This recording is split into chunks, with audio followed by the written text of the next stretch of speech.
오늘은 말씀을 나누기 전에 잠시 교회 소식 좀 전하겠습니다. 왜냐하면 저희들이 이번 주일을 빠지고 났더니 이번 주일에 너무 중요한 전달할 사항들이 많아서요. 먼저 이번 주 금요일 날은 우리가 함께 기도해야 하는 시간인데 내일서부터 우리 이광희 선교사님, 워낙 찬양 사역사였었죠. 이광희 선교사님이 오셔서 이곳에서 집회가 있습니다. 그래서 이번 주 금요일 날은 한인교회에서 찬양 집회를 가지시면서 또 본인이 필리핀의 선교사님이시기도 합니다.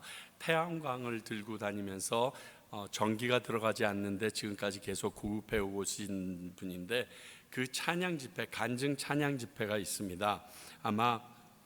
연세가 내년이나 내후년에 70이신데 계속 그 사역을 하는 일들과 하나님께서 고아로 이 땅에 태어나서 하나님의 자녀 삼으신 많은 이야기들을 나눌 텐데 큰 은혜의 시간이 될 것을 믿습니다.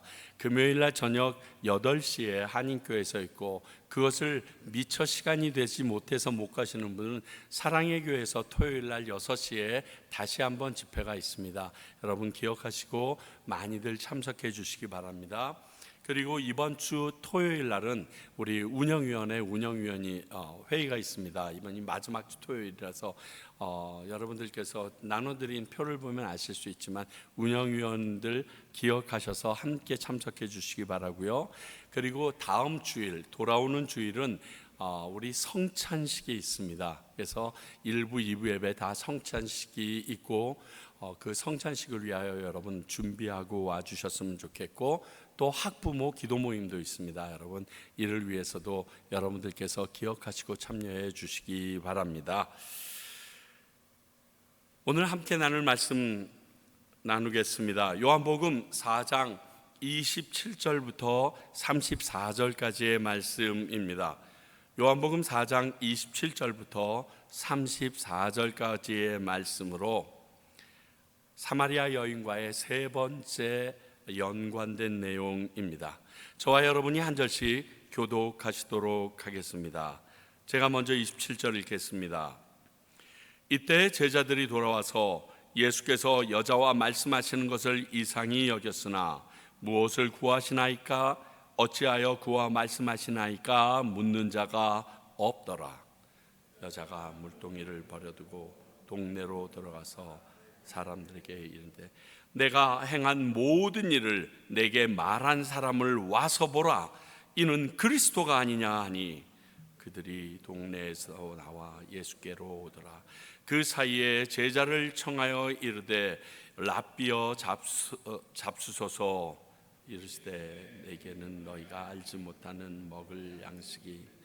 제자들이 서로 말하되 누가 잡수실 것을 갖다 드렸는가 하니 예수께서 이르시되 나의 양식은 나를 보내신 이의 뜻을 행하며 그의 일을 온전히 이루는 이것이니라.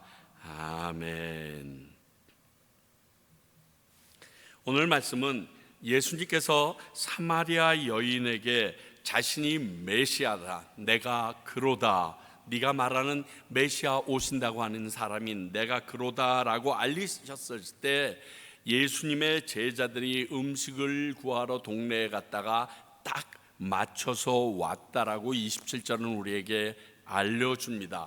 그와 동시에 이 여인은 물동이를 다 내어 던지고 온 동네를 다니면서 그리스도를 만나러 오라고 외치고 다녔고, 사람들이 그 예수님에게 나와왔으며 그 사이에 제자들과 예수님의 양식에 대하여 나누는 내용이 오늘 내용입니다. 그래서 오늘 말씀은 이 세 단락으로 나누어 말씀 중심으로 우리가 좀 생각해 보고자 합니다. 첫 번째는 27절에 있는 대로 묻는 자가 없더라라는 이 내용입니다. 자, 분명히 이상히 여겼다라고 써 있죠. 27절. 그런데 묻는 자가 없더라 없다라고 말하고 있습니다. 이건 예수님과 제자들 사이에 일어난 일입니다. 한번 생각해 볼까요? 이상히 여겼다라고 얘기합니다. 이 이상히 여겼다는 것은 우리가 이미 앞에서 유대인들과 사마리아인들 사이에 함께 접촉하기 어려운 모든 상황에 대해서도 알려드렸고, 또 여인과 랍비와의 관계에 대해서도, 즉 랍비는 여인을 평일날 낮에 만났을 때 내 자녀라도 내 아내라도 친근하게 대하지 않고, 특히 모르는 자들이라면, 또 이방 여인이나 오늘과 같은 사마리아 여인이라면 눈을 감고 지나간다라고까지도 여러분들에게 알려드렸습니다. 그런 예수님께서 랍비로, 유대인의 랍비로 인정받고 제자들과 함께 오면서 이 여인과, 사마리아 여인과 대화를 나누고 있다는 것은 충분히 이상히 여길만 합니다. 그리고 그 이상히 여김으로 인하여 할 수 있는 질문이 무엇을 구하시나이까? 어찌하여 그녀와 이야기합니까? 라는 질문은 가장 평범한, 물어볼 수 있는 질문이라고 오늘 말씀은 우리에게 알려줍니다.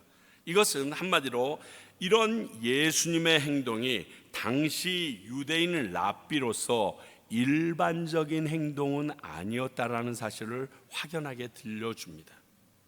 그런데 연이어서 말하죠. 묻는 자가 없더라. 이렇게 묻는 것이 당연한데 제자들이 묻지 않았다는 겁니다. 제자들이 이렇게 한 이유는 성경에 쓰인 바가 없기 때문에 정확히 알 수는 없습니다. 그러나 최소 두 가지 이유 정도로 볼 수 있다라는 것입니다. 첫 번째는 예수님이 그런 질문을 하셨을 때 불편해 하실까 봐. 이 이유는 선생이신 예수님을 제자들이 존경하기 때문에 그렇게 했다라고 보는 견해들이 있습니다. 우리가 이렇게 질문을 했을 때 우리 스승이신 선생님께서 난처하게 되는 것을 우리가 피해 주자. 아주 난처한 상황 가운데 질문하지 않고 싹 피하는 것, 그것이 그들의 존경심이었기 때문에 그럴 수 있다라는 설과, 예수님의 하신 일 자체를 믿어주는 그 믿음 때문에 묻지 않았다, 이렇게 보는 설이 있습니다. 왜냐하면 이미 예수님께서 이 제자들 앞에서 여러 가지 이적을 행해 주셨습니다. 그리고 그 이적을 그들은 경험하고 그때부터 예수를 믿더라 하는 내용이 요한복음에 계속 기록되어 있었습니다. 그러니까 하나님의 아들로서 예수님이 하신 일에 대해서 우리가 알 수 없는 이유가 있기 때문이라고 신뢰하고 믿는 마음으로 아무것도 묻지 않았다라고 얘기하는 것입니다. 어쩌면 이 부분이 더 타당성이 있고 우리에게 객관적이지 않을까라는 생각을 합니다. 여기서 잠깐, 여러분들께서 말씀을 읽다 보면 그 말씀에 직접적으로 적혀져 있지 않은 일이기 때문에 추론할 때가 있습니다. 이래서 이러셨나? 이러한 일이 있을까? 성경의 앞뒤를 아무리 찾아봐도 정확하게 적혀 있지 않아서 우리가 추론할 수 있습니다. 추론 자체가 주관적일 수밖에 없지만 그렇게 추론할 때도 객관성을 가지고 성경에서 보여진 하나님이나 예수님, 그리고 그 주인공의 성품을 근원으로 해서 추론해야 하는 것이 합당합니다. 예를 들면 이번에 여러분들께서 가셨을 때 갑자기 이승태 목사님이 다윗이 물맷돌 5개를 들고 갔는데 그 5개 중에 몇 번째 걸로 맞췄을까, 이렇게 질문하시는 이러한 예입니다. 그래서 제가 한번 쭉 찾아봤어요. 왜? 제가 오늘 추론을 할 수밖에 없는 내용이 있었기 때문에. 자, 교훈적인 묵상이 충분합니다. 5번째 게 맞았을 거다. 왜? 하나님이 하시는 것, 내 의의가 사라지면서 그렇게 될 수 있다, 그렇게 얘기하셨습니다. 그런데 이승태 목사님이 전한 말씀에는 약간 뭐라 그럴까요? 객관성은 좀 결여되고 주관적인 게 강합니다. 이런 경우에는 성경을 가지고 드라마를 만들거나 우리가 요즘에 많이 보고 계시는 Chosen, 이런 곳에 나오거나 킹 오브 킹스의 디킨슨이 여러 가지 좀 많은 추론이 주관적인 추론이 들어가서 영화화됐거나 소설화되는 데는 충분히 사용될 수 있습니다. 객관성은 약간 결여되지만 교훈적인 내용은 충분히 있습니다. 그런데 제가 찾아보니까 존 헌터스가 하나님을 제한하지 말라라는 책을 썼습니다. 이 책에서 왜 5개의 물맷돌을 들고 갔을까? 이것을 그가 말하는데, 골리앗을 포함해서 5명의 장수가, 거인 장수가 골리앗에 있었다는 겁니다. 블레셋에게는 5명의 거인 장수가 있었는데, 골리앗급의 골리앗의 아우까지 포함돼서 이 5명이 그 앞에 진쳤을 때 다윗이 봤을 거라는 겁니다. 그래서 그 5명을 하나님께서 주신 능력으로 다 해치고자 5개의 물맷돌을 가지고 나갔을 것이고, 결국에 열왕기 사무엘 하에서는 이 나머지 4명의 거인들까지도 다윗이 다 쳐 죽였다라는 증거가 나온 것이 이것의 증거라는 이야기를 하는 것도 있습니다. 이것은 성경을 찾아내면서 추론하여 말한 건데 그것도 확실하지는 않습니다. 또 이지웅 목사님께서는 블레셋의 5 부족과 연결돼서 이 5개의 물맷돌을 들고 그가 나갔다, 블레셋을 하나님 발 아래 다 무너지게 할 수 있는 그 메시지, 그러니까 상징적인 의미로 가지고 나갔다라고도 얘기하십니다. 그런데 어디서 들었는지 정확하지는 않지만 하나님을 신뢰합니다. 나에게 골리앗을 이길 수 있는 힘을 주셨다는 것을 믿습니다. 그런데 다윗의 지금까지의 성품을 보면 그는 겸손합니다. 그러므로 한계로 반드시 죽일 수도 있지만 나의 연약함과 겸손함을, 그래서 첫 번째, 두 번째가, 세 번째가 실패할 수도 있다라는 그러한 겸손함으로 물맷돌 5개를 들고 갔다. 이렇게 한 구절이지만 그곳에 정확하게 하나님의 말씀이 적혀져 있지 않으면 이런 식으로 추론할 수 있습니다. 그러나 그 추론은 성경 안에서 주어진 하나님의 성품과 예수님의 성품, 그리고 그 주인공의 객관성이 있는 성품이 더하여져서 설명되어야 됩니다. 그런 의미에서 보게 될 때 왜 제자들이 예수님에게 그 당시 여자들과 유대인 랍비가 말하지도 않고, 특히 상대방은 사마리아 여인인데 왜 얘기하셨는가 생각해 볼 때 아마 그 예수님에게 그것에 대하여 질문하지 않았던 이유는 그의 놀라운 하나님의 아들로서의 능력을 그들이 이미 경험하였고 믿는 믿음이 있어서, 우리는 이해할 수 없지만 하나님께서 저 여인을 통하여 하나님이 원하시는 일이 예수님에게 있었구나, 신뢰할 수 있는 마음이었다라고 생각해 보는 게 가능성이 좀 있을 듯합니다. 어찌되었든지 이 묻는 자가 없다라는 것에 대하여 우리가 생각해 볼 것은, 하나님이 하신 일에 대해서 우리들의 자세가 어떻게 돼야 되는가가 27절은 좀 보여주는 것 같습니다. 우리들은 예수님이 하신 일에 대해서 갑론을박할 존재가 못 됩니다. 그렇잖아요. 예수님이 왜 그랬는지 우리 전혀 알 수가 없습니다. 그리고 그것에 대해서 왜 그렇게 하셨습니까? 라고 타박할 수 있는 존재도 안 됩니다. 그 위치도 되지 않습니다. 다만 그분이 하나님 앞에 합당한 것을 하셨을 것이라는 믿는 믿음만 필요할 뿐입니다. 예수님이 이유가 있어서 저거 하셨을 거예요. 예수님이 이유가 있으시니까 당시 유대인들이 접촉하기조차 꺼리는 이방 여인이라고 분류될 수 있는 사마리아 사람, 그것도 여인과 이야기했을 때 하나님의 이유가 있을 거다라고 생각하는 것이, 이게 우리 믿는 자들의 바른 태도일 겁니다. 그렇습니다. 우리가 이해하지 못하고 이상하다고 하나님이 하신 일에 대해서 의문을 갖지 않는 것은 바른 신앙인의 자세라고 봅니다. 성경은요, 우리에게 믿으라고 얘기했지 이해하라고 얘기하지 않았다는 겁니다. 이해나 논리에 의한 증명을 통해서 하나님의 뜻을 우리에게 알려주지 않습니다. 그렇게 알 수도 없습니다. 왜냐하면 이사야의 말처럼 하나님의 생각과 우리의 생각은 전혀 다르기 때문입니다. 완전히 다릅니다. 특히 하나님께서 예수님께서 이미 행하신 일이라고 치면 더더욱 그렇습니다. 이거는 더더욱 논할 가치가 없습니다.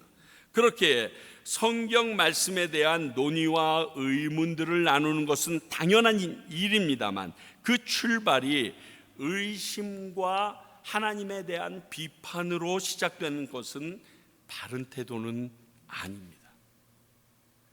궁금증, 하나님께서 이것을 통하여 내게 주실 그 은혜를 사모하면서 그 말씀을 같이 논의하고 의문을 가져보는 것은 굉장히 유익한 일입니다. 그러나 하나님의 말씀이 다 틀리구만, 맞지도 않구만, 이치도 안 되는만, 여기에서 출발하는 의문은 굉장히 위험한 자세라는 것입니다. 우리는 그 의문에 대해 후회 주시고 꾸짖지 않는 하나님께 기도함으로 묻는 것이 바른 자세입니다. 정말 매일 뻔한 대답 같고 매일 뻔한 여러분들에게 드리는 권면 같은데, 기도하지 않고는 하나님의 뜻을 알 수 있는 방법은 없습니다. 더 정확하게 얘기하면 우리가 기도함으로 성령님께서 그 일들을 보여주시고 깨닫게 하지 않으시면요, 성경은 우리의 이 작은 경험과 지식으로는 절대 풀 수 없는 무한한 것임을 다시 한번 여러분들에게 말씀드리고 싶습니다. 자, 오늘 27절에 제자들과 예수님 사이에 묻는 자가 없었다는 것을 가지고 잠깐 생각해 보았고요. 두 번째는 이 여인이 동네로 뛰어 들어가서 28절서부터 30절까지의 내용을 가지고 좀 생각해 보려고 합니다. 동네 사람들에게 예수님에 대해서 알리기 위해서 지금 이 사마리아 여인은 물동이를 내두고 뛰어갔습니다. 자, 이것을 통하여 우리가 처음 알 수 있는 것은 예수님을 직접 만난 사람이 어떠한 모습인가를 알 수 있습니다. 이것은 오늘 이 여인처럼 예수님을 경험하고 만난 자들의 공통적인 특징입니다. 또 정확히 말하면 예수님이 나의 그리스도 곧 구세주이심을 믿는 자들의 특징이라고도 알 수 있습니다. 자, 나를 구원하신, 그리고 당신들을 구원하실 그 예수님을 소개하는 일을 누가 미룰 수 있겠어요? 믿어도 되고 안 믿어도 된다라고 누가 얘기할 수 있겠어요? 특히 내가 사랑하는 사람이라면 사랑하는 사람일수록 이 마음은 더욱 간절한 것이 당연합니다. 우리 어린아이들이 아버지가 아직 교회 안 나온다는 그 이유 하나만으로 주님 아직 오시면 안 됩니다라고 외치는 그 마음이 여기에서 시작되는 거예요. 지금 오시면 내가 너무 사랑하는 우리 아빠 나랑 같이 천국에 못 가는데 어떡하냐고, 그래서 조금만 있다가 오셨으면 좋겠다라고 얘기하는 게 여기에서 기인된 그 어린아이들의 마음입니다. 왜? 그 아이들은 예수님만이 나의 구원이고 나를 천국으로 인도할 사람이라는 것을 확실히 믿기 때문에 그렇게 울면서 울먹이면서 그렇게 얘기할 수 있는 게, 그게 예수님을 만난 사람의 특징이에요. 오늘 사마리아 여인요. 또 하나 예수님을 만난 동네로 뛰어 들어간 이 사마리아 여인의 특징은요, 자신의 수치스러운 것도 다 넘어서 버립니다. 지금 이 여인이 뭐하러 우물가에 나왔습니까? 물길을 나왔습니다. 그러면 자신이 가장 필요로 하는 것을 얻을 수 있는 도구가 물 항아리입니다. 근데 그걸 어떻게 했다고요?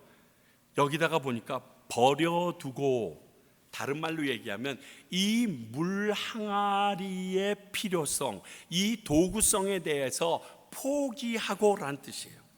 나 지금 이것 때문에 왔는데 이게 이거보다 더 중요한 걸 찾아서 그래서 집어 던지는 겁니다. 꼭 필요한 물동이도 버려두고 예수님이 그리스도이심을 증명하기 위해서 어떻게 합니까? 자신의 치부, 곧 모든 사람들이 알고 있지만 그 만나기조차 싫어서 한 떼약볕이 뛰는 그 낮 시간에 나왔던 그 여인이 그 사람들을 찾아가면서 내가 한 모든 일을 알고 나에게 말한 그다라고 내 치부, 나의 가장 지옥적인 부분을 복음을 전하고 예수님이 믿을 만한 이유가 되는 조건으로 내세우고 지금 뛰어가는 거예요. 저는 이렇게 표현도 해봅니다. 자학전도? 여러분, 전도를 하더라도요, 복음을 전할 때도 내가 보호해야 될 것은 보호하면서 할 수 있습니다. 그런데 오늘 이 사마리아 여인의 경우를 보게 되면 여러분, 자기가 보호할 게 없는 거예요. 자기가 이 얘기를 하지 않으면 사마리아 사람들 모두들에게 외면당하고 있는 입장이기 때문에 이 부분을 얘기하지 아니하면 내 말을 믿지 않는다는 것을 너무 잘 알고 있었어요. 그래서 나의 가장 치욕스러운 치부이지만 이것을 들어서 던져야지만 동네 사람들이 믿고 나와줄 것을 알기에 나 발가벗겨져도 돼, 모든 사람들이 손가락질해도 돼, 그래도 나는 예수를 전해야겠어라고 뛰어가는 거예요. 여러분, 많은 선교사님들이 자신이 가진 거 다 집어던지고서 선교옵니다. 목회자들이 다른 일 잘하다가 어떻게 탁 집어던지고 그 모든 건 내려놓고 갑자기 목사의 길로 들었습니다. 왜 그럴 수 있는 줄 아세요? 더 이상 그것이 나에게 가장 소중한 것이 아니기 때문에 그래요. 천국은 마치 보화가 가득한 그 항아리를 찾아낸 어떠한 농부와 같다니까. 그것을 찾아내고 나면요, 지금 내게 그렇게 소중했던 내 집에 있는 다른 것들, 내 집까지도 필요 없이 다 팔아버리고 그 땅을 산다니까요. 그게 천국이에요. 아이들 노래 찬양해야 하면 냉장고 팔고 집 팔고 다 팔고서 그 땅을 사는 것, 이게 천국이라고 그랬는데, 천국의 가치, 구원의 가치, 예수 그리스도에 대한 복음의 가치를 깨달은 사람은 그렇게 행함으로 인하여 오늘 이 여인이 그 예수님의 비유에 합당한 사람인 것을 증명해냅니다.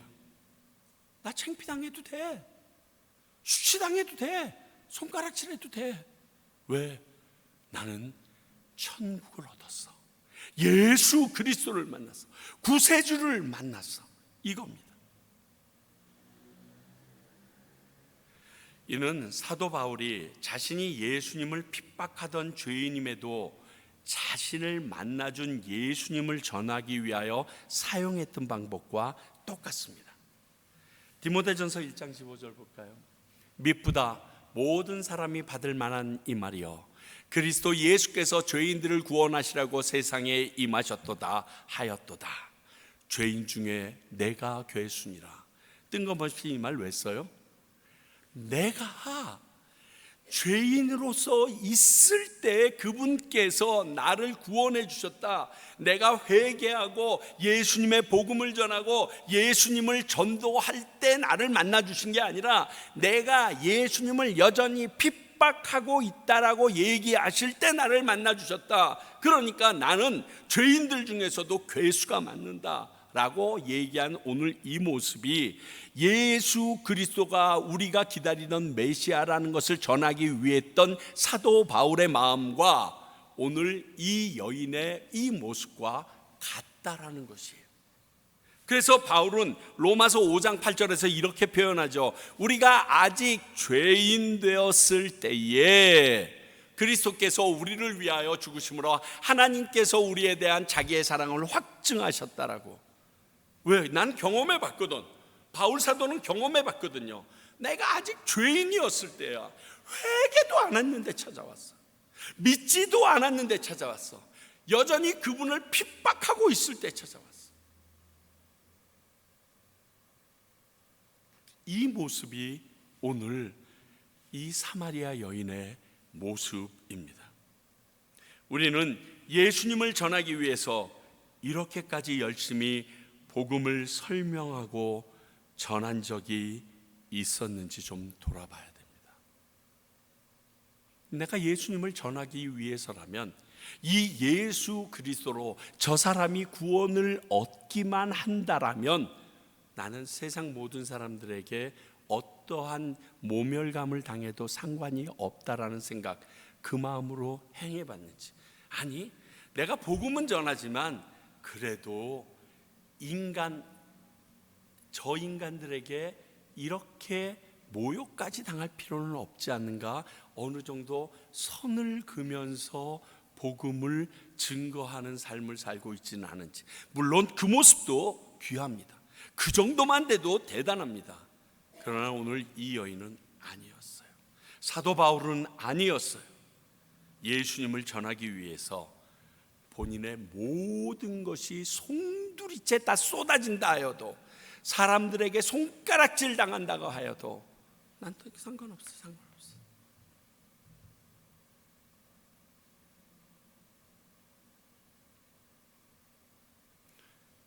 오늘 이발을 하러 편집사님 댁에 갔다가 편집사님이 참 힘들어 하시는 모습을 보면서 제 마음 안에 참 마지막이 저렇게 안타까운 모습이면 내가 안 될 텐데 하는 마음이 있으면서도 제 안에 위로가 뭐였는 줄 아세요?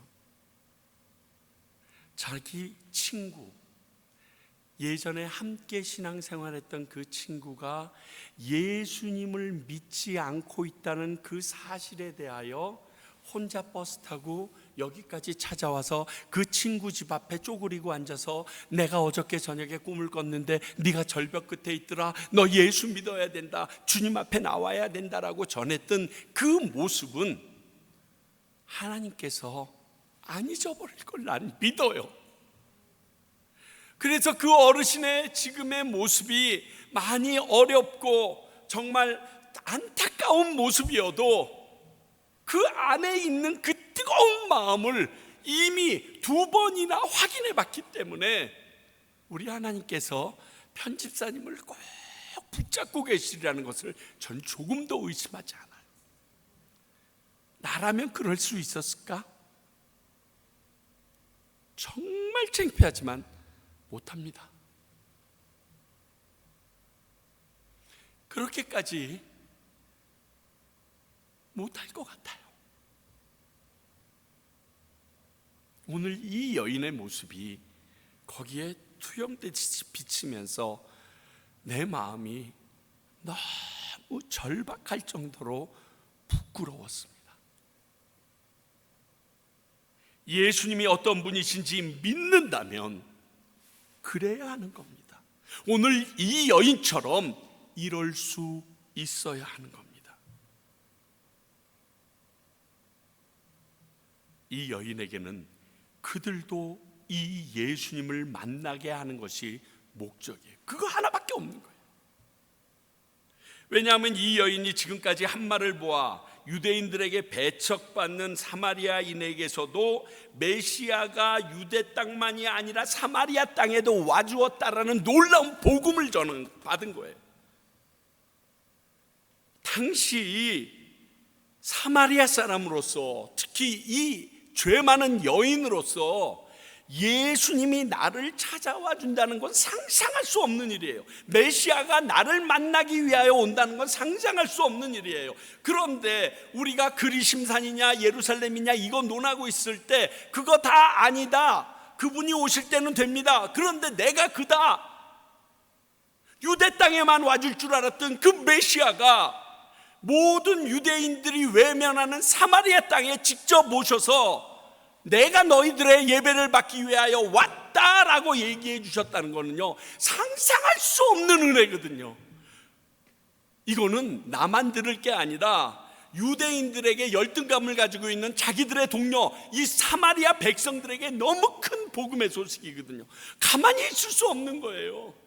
야, 유대인들에게 손가락질 받는 너희들, 우리 그렇지 않다. 하나님께서는 예수 그리스도 즉 메시아를 우리에게도 보내주셨다.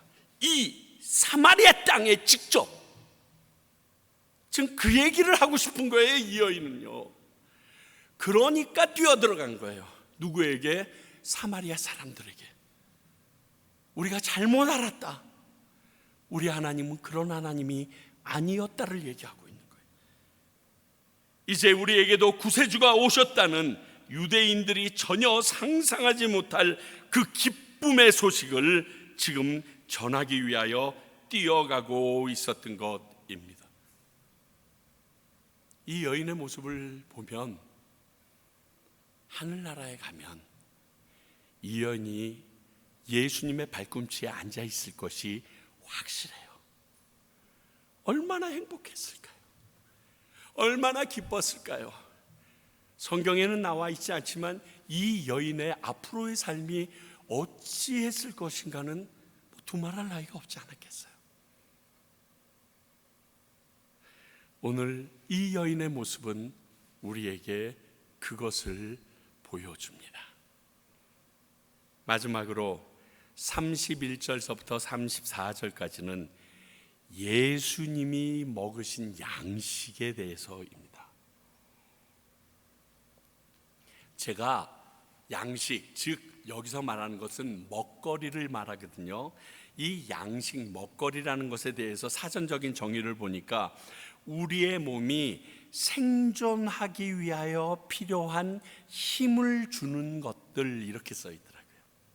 그러니까 이게 없으면 쓰러져 버리는 거예요. 우리가 하고자 하는 일도 할 수 없고 아무 일도 이룰 수 없는 근원이 되는 능력인 거예요. 그런데 오늘 예수님은 여느 사람들의 양식과 다르다라고 말하고 있어요. 말씀을 보게 되면요, 내게는 너희가 알지 못하는 양식이 있다라고 얘기합니다. 그러니까 일반인들이 상상할 수 없는데 그것이 예수님에게는 양식이 되어서 그의 생존뿐만이 아니라 영적인 부분도 책임져 주시는 게 있다라는 것입니다. 분명 인간의 몸을 입고 오셨기 때문에 배고프셨습니다. 피곤하셔서 주무셨고요, 슬픔을 닥치게 되면 우셨던 예수님이십니다. 그런 예수님에게 영적, 육적으로 힘이 되는 양식이 있었다는 것은 이 양식이 우리들에게도 양식이 될 수 있는 가능성이 있음을 내비쳐주는 겁니다. 예수님에게만 양식이 되는 게 아니라 육신을 입고 온 그 예수님이 이게 양식이었다면 우리들도 이 예수님이 양식이라고 했던 것이 내게 힘이 될 수 있다라는 의미입니다. 그게 인카네이션, 육신을 입고 온 예수님이 이 땅에서 우리에게 확인시켜주는 부분들입니다. 이 예수님의 양식을 34절은 이렇게 얘기하죠. 첫 번째, 하나님의 뜻을 행하는 것이 본인에게 양식이었다, 그렇게 얘기해요. 자, 그렇다면 너무 간단해서 나중에 6장에서 다시 말씀드리겠지만 예수님이 말하는 하나님의 뜻이 무엇인가 좀 알아봐야 될 거 아니에요. 요한복음 6장 39절, 나를 보내신 이의 뜻은 내게 주신 자 중에 내가 하나도 잃어버리지 아니하고 마지막 날에 다시 살리는 이것이다. 이게 하나님의 뜻, 즉 예수님께서 말하신 하나님의 뜻이 이것입니다. 예수님을 하나님의 아들이며 우리의 구세주로 믿는 자들이 나아올 때 그들을 끝까지 지키시고 보호하셔서 구원에 이르게 하시는 것이 예수님에게 주어진 하나님의 뜻이라는 거예요. 그렇다면 하나님의 일을 온전히 이루는 것이 두 번째라고 얘기하고 있어요. 그분의 양식으로서. 그러면 예수님이 말하는 하나님의 일은 요한복음 6장 29절에서 나옵니다. 예수께서 대답하여 이르시되 하나님께서 보내신 일을 믿는 것이 하나님의 일이다. 그러니까 이건 뭐 추론할 필요가 없어요. 너무 정확한 그냥 문자 그대로예요. 예수님을 믿는 것, 곧 예수님을 하나님이 보내신 구원자 메시아라고 믿는 것이 하나님의 일이에요. 그러니까 이 두 개를 합치면 예수님이 먹으신 양식, 예수님이 힘을 얻는 양식은 예수님이 말하는 하나님의 일과 뜻을 합쳐야 되는데 사람들이 예수를 하나님이 보내신 메시아로 믿는 것이며 그렇게 믿는 자들을 마지막 날까지 구원받을 수 있도록 가르치고 보호하고 도우시는 게 그분의 양식이에요. 이것은 예수님에게만 양식이 되는 것이 아니라 그분을 믿고 동일한 소명을 갖고 사는 우리들에게도 양식이 된다는 것을 잊지 마셔야 됩니다. 다시 말합니다. 예수를 하나님이 보내신 구원자 메시아로 믿고 그 사람들이 마지막 날까지 구원을 얻도록 보호하고 그들을 깨우치고 그들과 함께 나가는 것, 이게 양식이에요. 우리가 이것을 행하면 우리가 주님이 오시는 날까지 견딜 수 있는 능력이 되는 거예요. 그래서 이후로 사도들이요 이를 깨닫게 하셨습니다. 그리고 기억나게 하셨던 보혜사 성령을 보내십니다. 그렇죠. 그리고 나서 이 양식을 먹고 복음 전도자로서 자기의 생명까지 아낌없이 드릴 수 있었던 것은 바로 예수 그리스도의 양식을 이 사도들도 깨달아 소유하게 되면서 가능했던 거예요. 우리 믿음의 선배들도 똑같았습니다. 예수님을 구주로 믿었던 초대교회 성도들, 대부분 많은 사람들이 우리가 역사를 통해서 볼 때 정말 사자에게 물어뜯기고 끓는 가마에 거꾸로 집어넣음 당하고 불타는 그 십자가 위에 불타서 아주 온몸이 살려질지라도 그들이 그 일을 기뻐하고 마다하지 않았던 이유는 마지막까지 내 양식은 주님과 함께 그 나라에서 만나는 것이었기 때문에 가능한 힘이 있고 능력이 있었던 거예요. 우리의 힘으로는 그 일을 끝까지 감당할 수 없습니다. 그 양식으로는 우리가 그 일을 이겨낼 수가 없습니다. 그러나 하나님께서 우리에게 주시고자 했던 그 영원한 나라를 생각하는 그 믿음이 우리 안에 끝까지 남아 있다면 가능하다는 거예요. 지금 요 사도 요한이 이 요한복음을 적을 때는요 이미 그 사도 바울도 열심히 뛰어다닐 때예요. 초대교회 교인들이 왕성하게, 그리고 어쩌면 핍박이 시작돼서 정신없이 고난당할 때예요. 그러므로 이 말씀이 꼭 필요했던 거예요.